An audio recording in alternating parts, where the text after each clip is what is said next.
आखिर ये कब तक चलता रहेगा कि ऐसे ही दिल्ली के जैसे, पुलवामा के जैसे, और रोड एक्सीडेंट, बम ब्लास्ट, और कहीं ना कहीं कुछ भारत में ऐसी घटनाएं होती ही रहती हैं लगातार, चाहे वो किसी की भी सरकारें हों।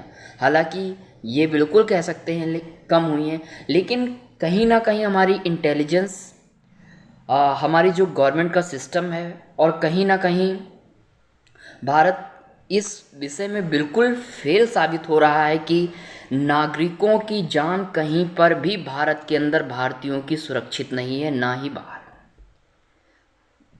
अभी मतलब आज ही 6:52 का बता रहे हैं, जो दिल्ली के लाल किले में जो घटना घटित हुई है, वो दिल्ली जैसे शहर में जहाँ प्राइम मिनिस्टर बैठा हुआ है, प्रेसिडेंट बैठे हुए हैं, इतनी हाई सिक्योरिटी जोन है जहाँ पे, वहाँ पे लोग सुरक्षित नहीं है। वहाँ पे इस तरह का भयानक आतंकी हमला हो रहा है और सिक्योरिटी सिस्टम हमारा कुछ नहीं कर पा रहा है।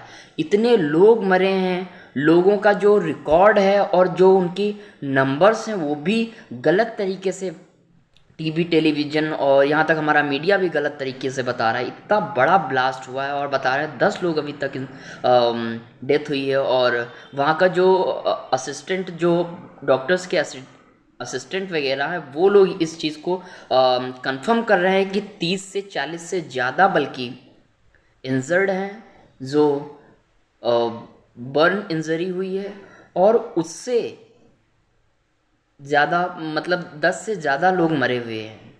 और जो मीडिया हमारी रिपोर्ट कर रही है वो बता रही है सिर्फ और सिर्फ अभी 10। हालांकि ये भी साथ में कह रहे हैं कि बढ़ सकते हैं आंकड़े, लेकिन छिपाने की क्या आवश्यकता। जब इतना बड़ा घटना हुआ है तो जितने भी लोग इंजर्ड हुए हैं, नंबर्स तो आप सही बताइए, क्या छिपाना चाह रहे हैं आप? खुल के ये भी नहीं कह रहे हैं कि आतंकी हमला नहीं है, तो ये आतंकी हमला नहीं है तो एक गाड़ी तो फटी नहीं है।